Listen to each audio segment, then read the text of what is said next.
अरे आज मैं ऊपर, आसमान नीचे, आज मैं आगे, जमाना है कहाँ भाई? जमाना नहीं दिख रहा। तभी आनंद की नजर एक खेत में चमकती हुई किसी चीज पर पड़ती है। अरे अरे यहाँ भी कोई पटाखे जला रहा है क्या कोई? जाके देखता हूँ भाई। आज तो दिवाली मैं इसी के साथ मना लूंगा। मैं भी इसके पटाखे फोड़ लूंगा भाई। आनंद शराब के नशे में उस चमकती हुई चीज की ओर बढ़ने लगता है।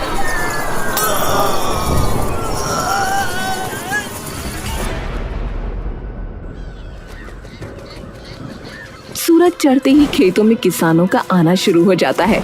श्याम भी अपने खेतों की तरफ जा रहा होता है कि तभी उसकी नजर बंजर खेत में पड़े हुए आनंद पर पड़ती है। अरे मोरी मैया! श्याम भागकर उसके पास जाता है और उसे जोर जोर से हिलाकर उठाने लगता है। ओ भाई ओ, अरे उठो उठो! अरे यहाँ क्यों पड़े हो भैया? अरे उठो! श्याम आनंद के शरीर को जैसे ही पलटता है उसके हाथ पांव वहीं कांप जाते हैं। आनंद का पूरा शरीर एकदम सफेद पड़ चुका था। अरे हे भगवान! श्याम आनंद की नब्ज पकड़कर देखने लगता है लेकिन उसे कुछ महसूस नहीं होता। ये तो मर चुका है।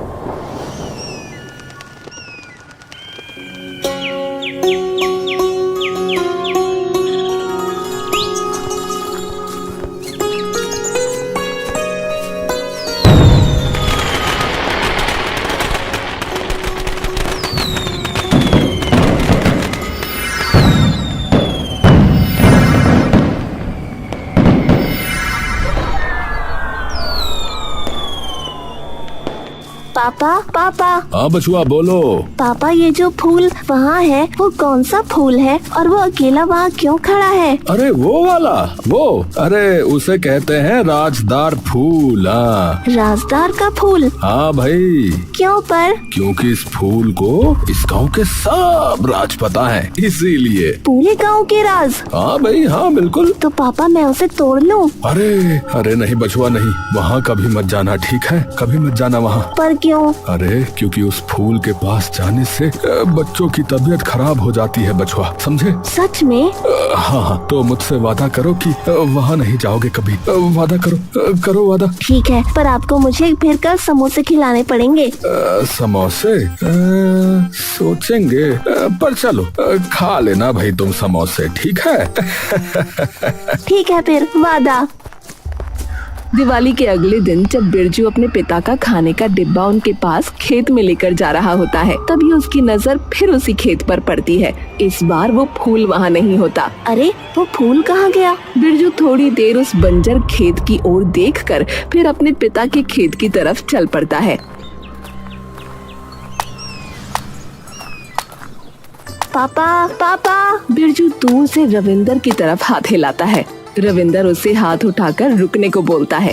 अरे बिरजू आया आया, रुक जा रुक जा।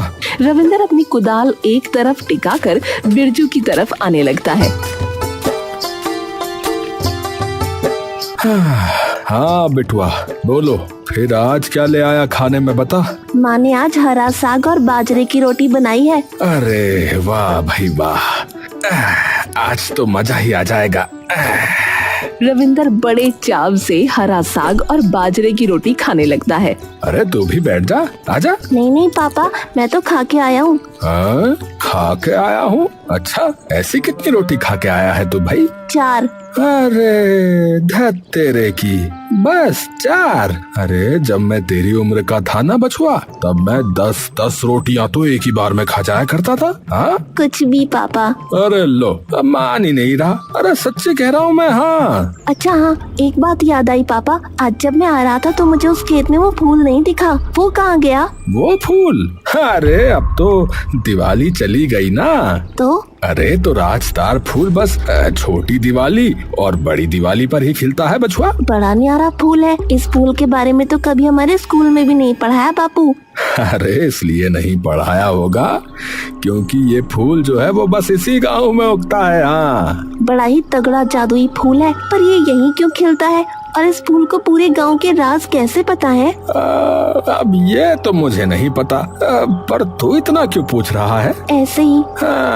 तेरी नजरों में सब पढ़ रहा हूँ मैं। अरे याद है ना तुझे कि तूने मुझसे क्या वादा किया था, है? अरे हाँ पापा, मैं नहीं जाऊंगा कभी उस फूल के पास। वैसे भी 2 दिन ही खिलता है वो फूल। कई साल यूं ही बीत जाते हैं।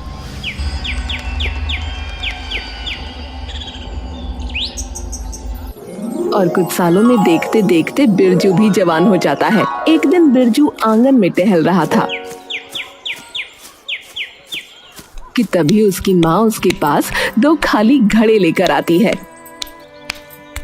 बिरजू, चल मेरे साथ, कुएं से पानी भर के लाना है। पर क्यों माँ? भरने के बाद घड़े उठाकर लाने हैं मेरे साथ। फिर तो मैं अकेला ही चला जाऊंगा। नहीं, मुझे अपनी सहेलियों से भी मिलना है। अच्छा ठीक है माताजी, चलो फिर। अब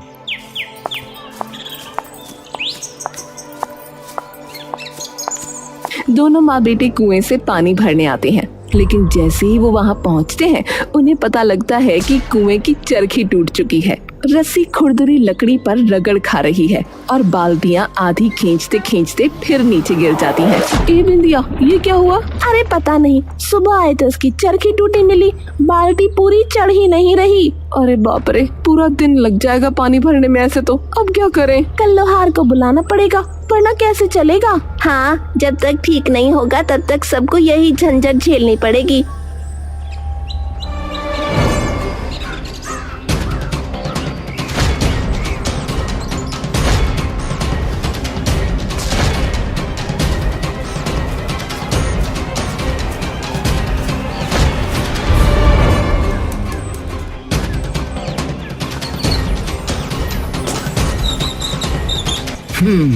अगर दिमाग लगाया जाए तो हर चीज का हल है।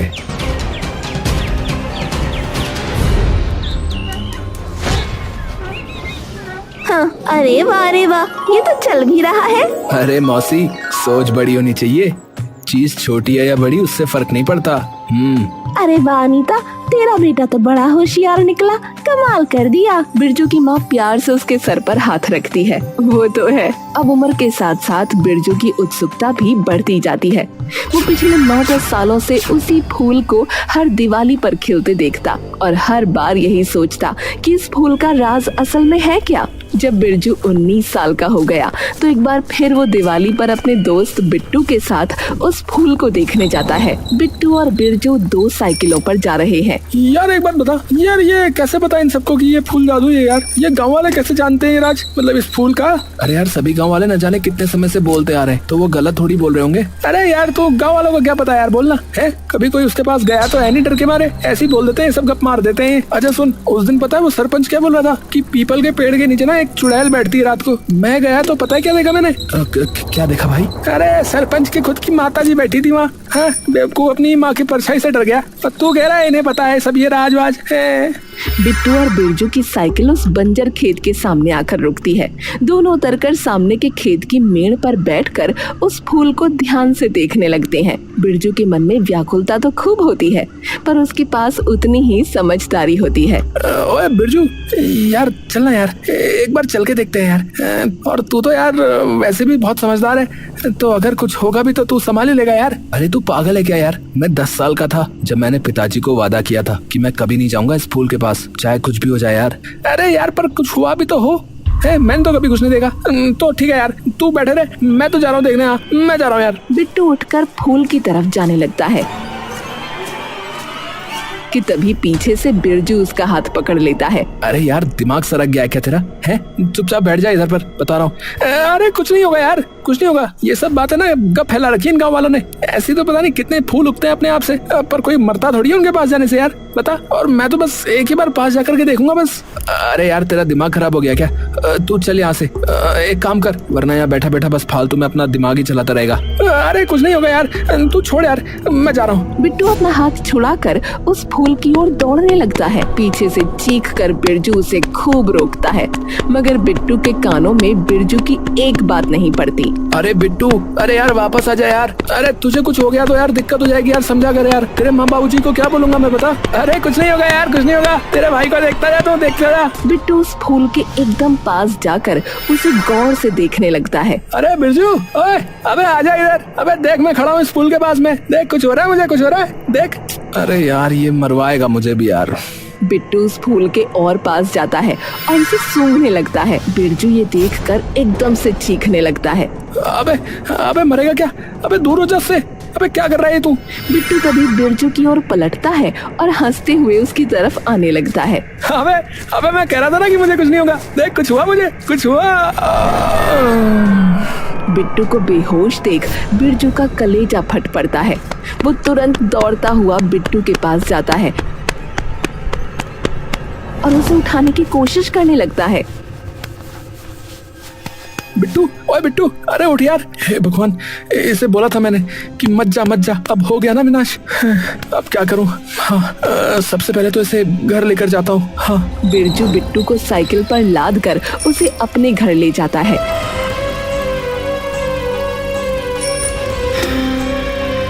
बिरजू फटाफट से घर आकर बिट्टू को अपने कंधे पर टांग कर अंदर लाकर अपने बिस्तर पर लिटा देता है। तभी बिरजू के मम्मी पापा भी वहां आ जाते हैं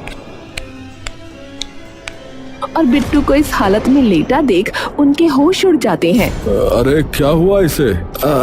वो पिताजी। बिरजू के पापा बिरजू की घबराई हुई शक्ल देखकर समझ जाते हैं कि माजरा क्या है। कह दे कि तुम दोनों राजदार फूल के पास नहीं गए थे, कह दे। नहीं नहीं पापा, हम दोनों नहीं गए, सिर्फ ये गया था। क्या? अरे बछुआ, तुम्हारा दिमाग तो ठीक है। पिताजी, मैंने इसे रोकने की बहुत कोशिश की पर ये माना ही नहीं। हे भगवान, इसकी तो माँ इतनी चंडालनी है कि ढिंढोरा पीट देगी पूरे गांव में कि तूने उसका बेटा मार दिया। अरे पर मरा थोड़ी ना है ये तो बस बेहोश हुआ है तो। अरे सिर्फ आज की रात तक के लिए बछुआ, अगर इसे दिवाली खत्म होने तक होश नहीं आया तो ये मर जाएगा। हाँ। क्या? पर कैसे? अरे मुझे क्या पता कैसे, हमेशा से बस यही पता है कि ऐसा ही होता है। ऊपर से तू इसे यहाँ और ले आया। अरे माँ, तो क्या तालाब में फेंका था इसे, बताओ। हे भगवान, अब क्या करेंगे? अरे पर कुछ तो तरीका होगा इसे ठीक करने का। अरे बछुआ, कोई तरीका नहीं है। जो भी इस फूल के पास गया है ना, अंत में बस मरा ही है वो बेचारा। इसे हमें कहीं दफना देना चाहिए। अरे तू पागल वागल हो गई है क्या? है, दफना देते हैं। अरे तो और क्या करें, इसके मरने का इल्जाम तो हमारी सर आएगा ना।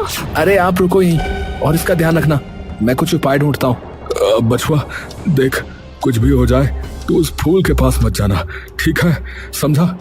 हाँ ठीक है। बिरजू साइकिल लेकर फिर से उस बंजर खेत पर चला जाता है और वहां पहुंचकर धीरे धीरे उस फूल के पास जाने लगता है और इधर उधर देखने लगता है। हाँ, माफ करना पिताजी, मेरे दोस्त की जान का सवाल है, अब तो जाना ही पड़ेगा। बिरजू उस फूल के अब एकदम पास आ जाता है और उसे सूंघने लगता है। बिरजू उस फूल को सूंघकर कुछ देर तो ठीक महसूस करता है, लेकिन धीरे धीरे उसकी नजरों के सामने की दुनिया अचानक घूमना शुरू हो जाती है और उसकी आंखों के आगे अंधियारा छाने लगता है। अरे ये कहाँ गया मैं, और ये कौन से और कैसे लोग हैं?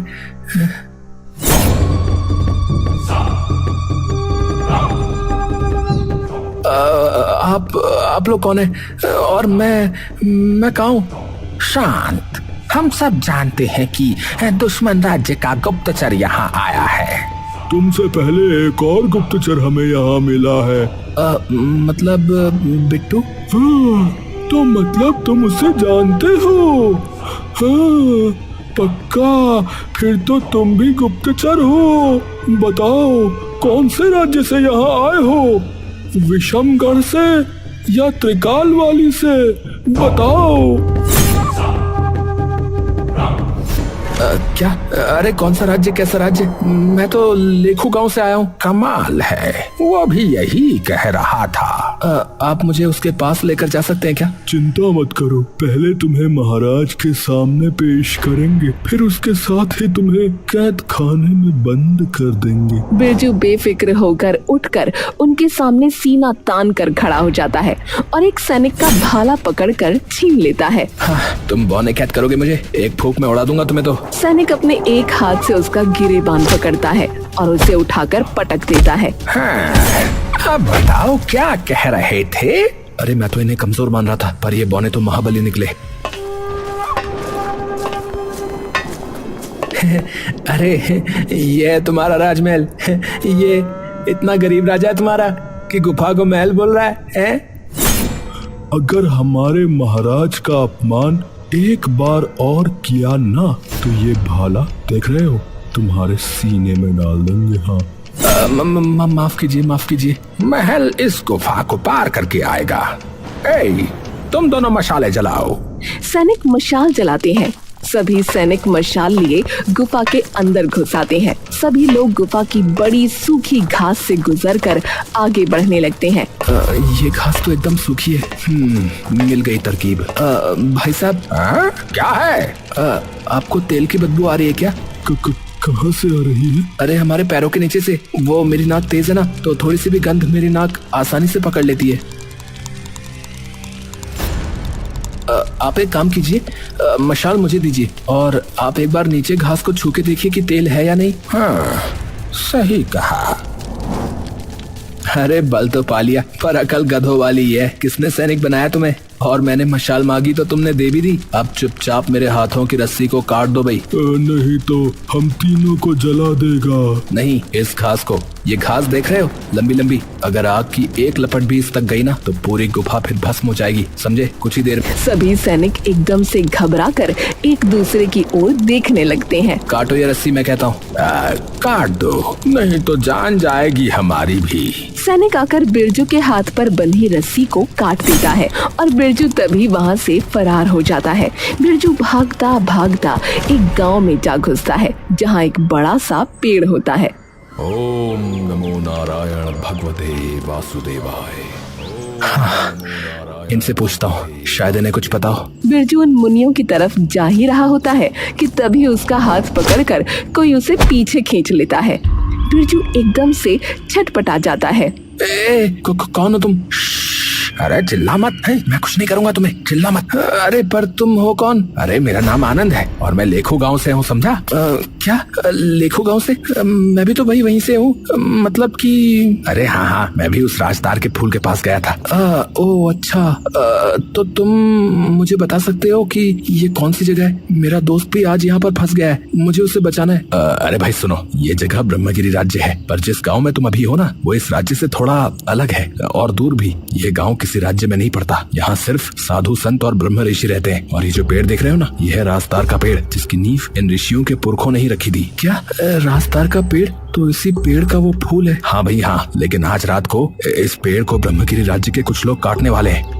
पर आपको कैसे पता कि ऐसा ही होगा? अरे भाई क्योंकि मैं अपनी आंखों से कई बार देख चुका हूँ। आज दिवाली है और आज ही की अर्धरात्रि में ये पेड़ कटेगा, देखना। पर क्यों और कौन कटवाना चाहता है ये पेड़? अरे भाई सुनो, ये पेड़ एक मायावी पेड़ है जिससे इस पूरे गांव को ऊर्जा मिलती थी और इसी बात का लालच ब्रह्मगिरी राज्य के राजा महिपाल सिंह के मन में आ गया। दरअसल ब्रह्मगिरी गांव में कई सालों से कोई वर्षा ही नहीं हुई थी, तो वहाँ के पेड़ पौधे, फसलें, कुएं सभी धीरे धीरे सूखते जा रहे थे। तो जब उनको इस पेड़ के बारे में पता चला तो उन्होंने एक रात अपने सिपाहियों को ये पेड़ काटने को भेज दिया। पर जैसे ही उन्होंने ये पेड़ काटा तो पूरे गांव में त्राही त्राही फैल गई, सब कुछ एकदम सूखा पड़ गया। और ये जो संत देख रहे हो तुम यहाँ पर, इनका सारा गुस्सा उसी दिन फूटा।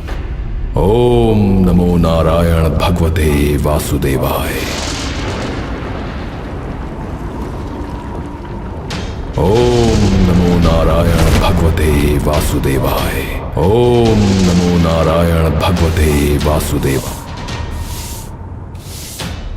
हमारी चीखें इसी गांव में सदैव गूंजेंगी, इस पेड़ के अंश में, जिसे न कोई तोड़ पाएगा और न कोई उसे काट पाएगा। और अगर कोई भी उसके पास आया तो उसकी आत्मा सदैव के लिए इस राजदार के अंश में कैद हो जाएगी। हमारी साधना की ताकत और ब्रह्मगिरी राज्य का ये घिनौना राज सदैव के लिए इस राजदार के अंश में जीवित रहेगा। जो भी मनुष्य इसके निकट आएगा वो ये सब देखेगा ताकि उसे पता चले कि राजदार को नुकसान पहुंचाने का परिणाम क्या होता है। सिर्फ कोई बुद्धिमान और साहसी ही इस श्राप से मुक्ति पा सकता है। और वो गांव हमारा गांव लेखो था, है ना? हाँ, जब मैं यहाँ आया तो मुझे समझ में नहीं आया कि बाहर कैसे निकलना है। तो मतलब तुम्हें अभी पता है कि कैसे बाहर निकलना है? हाँ भाई हाँ, पर तुम्हारे पास सिर्फ आज रात तक का ही वक्त है, बता रहा हूँ। अगर तुम पेड़ कटने तक इस पेड़ के पास नहीं आए तो फिर कभी नहीं जा पाओगे। पर तुमने तो कहा कि तुमने कई बार ये सब होते हुए देखा, तो तुम क्यों नहीं गए? अरे क्योंकि कोई इंसान उसी वक्त वापस जा सकता है जिस वक्त वो आया हो, इस पेड़ के कटने के बाद नहीं। मैंने बहुत कोशिश की पर मैं नहीं जा पाया, पता नहीं क्यों। क्योंकि तब तक तुम्हारी दुनिया में तुम्हारी मृत्यु हो चुकी थी। क्या कहा? ये तो मैंने सोचा ही नहीं। सुनो, तुम जाओ, जल्दी जाओ, समय नहीं है तुम्हारे पास बिल्कुल भी। जाओ, अपने दोस्त को राजा की कैद से छुड़ाकर फटाफट यहाँ से निकल जाओ। बिरजू तभी वहाँ से निकल जाता है।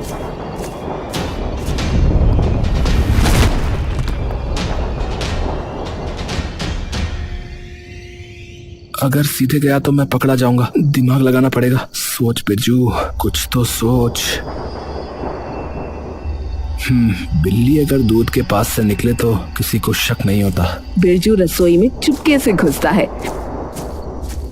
बिरजू पास पड़ी बड़ी सी सब्जियों की टोकरी देखता है और खुद उसके अंदर घुस जाता है। दो सैनिक टोकरी उठाकर ले जाते हैं और बिरजू महल के अंदर पहुंच जाता है। ये टोकरी इतनी भारी कैसे हो गई भाई? पता नहीं, जब लाए थे तब तो हल्की ही थी। कुछ देर के लिए रख देते हैं। थक गए, थोड़ी देर में ले जाएंगे इस टोकरी को।